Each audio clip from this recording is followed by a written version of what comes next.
El Señor esté con ustedes. Y con tu espíritu. Lectura del Santo Evangelio según San Marcos. Gloria a ti, Señor. En una ocasión en que los discípulos de Juan el Bautista y los fariseos ayunaban, algunos de ellos se acercaron a Jesús y le preguntaron: ¿por qué los discípulos de Juan y los discípulos de los fariseos ayunan y los tuyos no? Jesús les contestó: ¿cómo van a ayunar los invitados a una boda mientras el esposo está con ellos? Mientras está con ellos el esposo, no pueden ayunar, pero llegará el día en que el esposo les será quitado y entonces sí ayunarán. Nadie le pone un parche de tela nueva a un vestido viejo, porque el remiendo encoge y rompe la tela vieja y se hace peor la rotura. Nadie echa vino nuevo en odres viejos, porque el vino rompe los odres. Se perdería el vino y se echarían a perder los odres. A vino nuevo, odres nuevos. Palabra del Señor. Gloria a ti, Señor Jesús. Si gustan sentarse un momentito, por favor.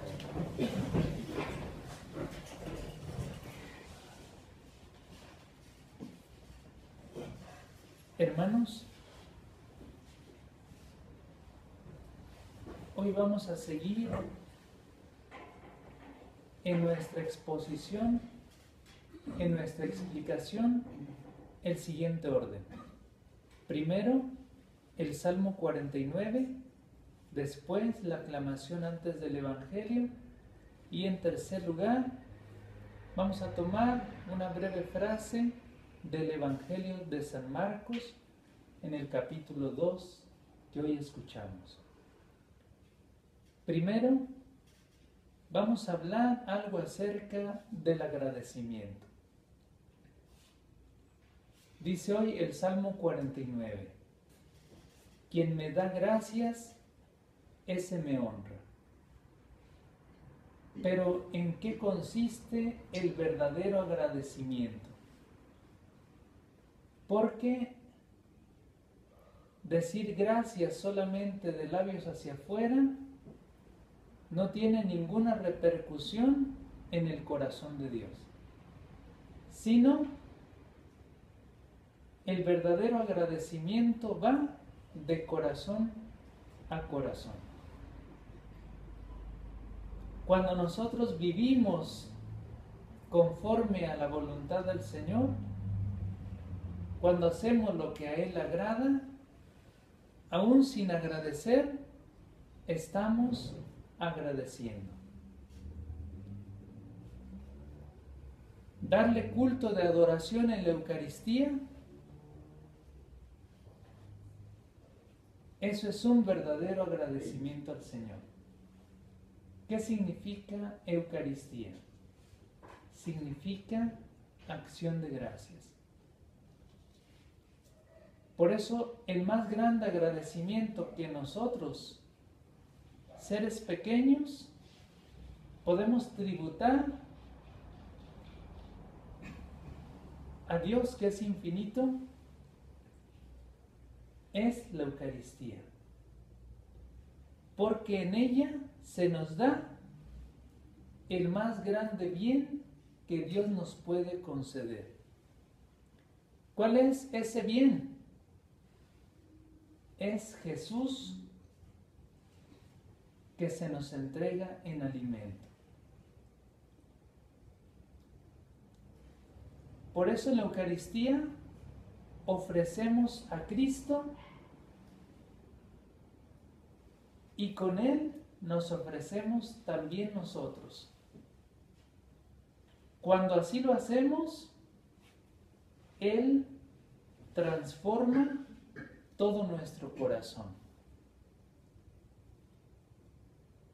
Es bello lo que Dios hace cuando nosotros somos dóciles y obedientes a su presencia, a su mandato, a su precepto.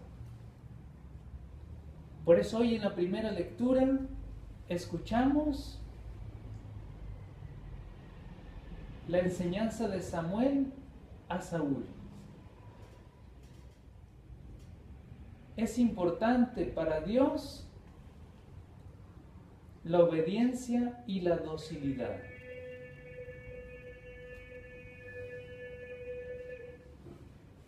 Un comercial. Bueno,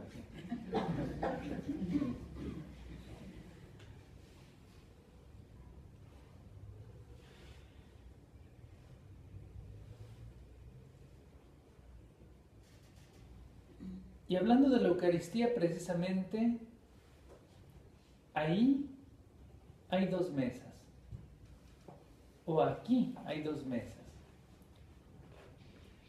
La mesa donde se celebra la Eucaristía, que es el altar. Pero hay también otra mesa, la mesa donde se celebra a Cristo que te habla. ¿Cómo se llama esa mesa? Se llama ambón. Desde donde se leen las lecturas. O no solamente desde donde se leen, sino desde donde se proclaman. Porque proclamar es dejar salir desde dentro esa experiencia profunda de gracia y transmitirla a los demás. Por eso, leer la lectura no es solamente leerla, sino proclamarla. Todo el que lee la lectura ha de tener una experiencia viva de Cristo. Porque en la medida en que más espiritualizado está nuestro ser, llega al corazón de aquellos que nos escuchan. Por eso hay un ministerio que se llama lectores, porque ese ministerio se prepara con mucha oración, con meditación continua de la palabra, es decir, todo aquel que pasa a leer la lectura ha de tener un espíritu unido a aquel que se va a proclamar en su palabra. Por esa razón es tan importante este ministerio, porque es un alimento, es mesa. En la medida en que hay una mejor preparación, el banquete que se dé va a ser de mayor calidad. Porque todo lo de Dios no se improvisa. Tiene que estar siempre preparado con todo nuestro corazón. Alimentarnos nosotros primero y después alimentar a los demás. Por esa razón, hoy dice este Salmo 49, quien me da gracias, ese me honra. ¿Quieres honrar al Señor? ¿Cómo le puedes hacer? El que hace la voluntad de Dios muestra su verdadero agradecimiento al Señor. Dice al final de este salmo, quien las gracias me da, ese me honra, y yo salvaré al que cumple mi voluntad. Dios interviene a nuestro favor. Dios extiende su mano, toca nuestra alma, para que nosotros, dentro de la obediencia y de la docilidad, podamos dejar que su luz nos ilumine. ¿Cómo podríamos nosotros entender la docilidad? Con el símbolo de la cera y el fuego. ¿Quién es dócil?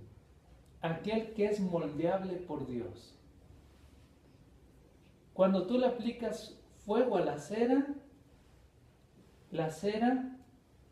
se hace blandita y tú le puedes dar la forma que tú desees a la cera. Así hemos de ser con respecto a Dios, que Él nos dé la forma que Él desee a nuestro corazón. Porque nuestro corazón, dependiendo del alimento que tú le des, es la transparencia que va a tener. Si le das lo celestial, se hace celestial. Si le das lo terreno, si le das el vicio, el pecado, se va endureciendo, no deja entrar la gracia. Pero la obediencia y la docilidad al Señor, de las que nos habló la primera lectura, despiertan en nosotros un agradecimiento continuo y un asombro permanente. En segundo, aclamación antes del Evangelio, Hebreos 4:12, que dice: la palabra de Dios es viva y eficaz y descubre los pensamientos e intenciones del corazón. Las características propias de la palabra del Señor es que es viva y eficaz. ¿Qué significa que sea viva? Que no es una palabra del pasado, porque en ella se hace presente Cristo. Cuando tú la lees, la meditas, la proclamas, está presente Cristo. Cristo es el mismo ayer, hoy y siempre, como dice Hebreos 13. Quiere decir que si es siempre presente Cristo, cuando nosotros leemos la palabra de Cristo, estamos entrando en su eternidad. ¿Y por qué es eficaz? Porque lo que dice, eso lo realiza. Si Jesús afirmó: a todo aquel que me ama y cumple mis mandamientos, yo lo amaré, mi Padre lo amará y vendremos a Él para hacer morada en Él. ¿Qué es lo que se realiza en nosotros cuando cumplimos su palabra? Lo mismo que Jesús nos dijo.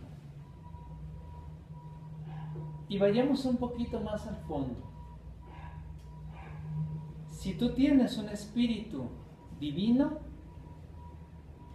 comprenderás la palabra divinamente. Si tú tienes un espíritu apegado al suelo, comprenderás la palabra muy terrenamente, muy superficialmente.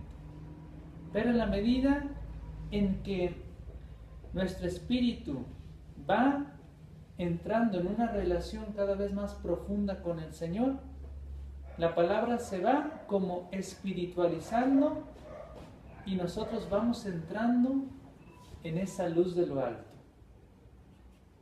De la meditación de su palabra y de sus beneficios renace y florece el agradecimiento. La palabra dispone purificando para encontrar la paz de Cristo, de la cual nos habla el mismo apóstol San Pablo en su carta a los Colosenses, en el capítulo 3, versículo 15, donde dice San Pablo: que la paz de Cristo reine en sus corazones, esa paz a la que ustedes han sido llamados como miembros de un solo cuerpo. Y también hoy ya nos pasamos al tercer puntito, que es acerca del Evangelio. Solamente quiero referirme a una frasecita última que dice Jesús: a vino nuevo, odres nuevos. Ya había comentado esta frase en otras ocasiones anteriores, solamente hacer una breve aplicación a nuestra vida. Recibir el rocío del Espíritu con un nuevo corazón. Eso significa a vino nuevo, odres nuevos. Ayer explicaba cómo ¿El vino qué simboliza? Simboliza alianza, alegría. ¿Qué más? Gozo. ¿Qué más? Gracia. Quiere decir que el vino nuevo traído por Cristo, que es su gracia celestial, ha de recibirse en un odre nuevo. ¿En dónde se pone el vino? En los odres. Bueno, en la antigüedad, ¿no? Se ponía en los odres. ¿Qué significa el odre nuevo? Significa que en la medida en que nosotros nos vamos renovando, la gracia traída por Cristo y dada por Él va transformándonos completamente a nosotros, a vino nuevo, odres nuevos, para que todo en nosotros sea nuevo. Y eso lo puede hacer Dios, no nosotros. Dios lo puede hacer, porque para Él nada es imposible. Para que el fruto de la Eucaristía sea inmenso, hemos de recibir a Jesús con un corazón nuevo. Y así seamos transformados en Él y revestidos de su gracia. Que María Santísima nos impulse con su cercanía maternal para que cada día busquemos ser renovados en nuestro ser por la acción del Espíritu Santo. Que así sea. Dejamos un momentito de silencio.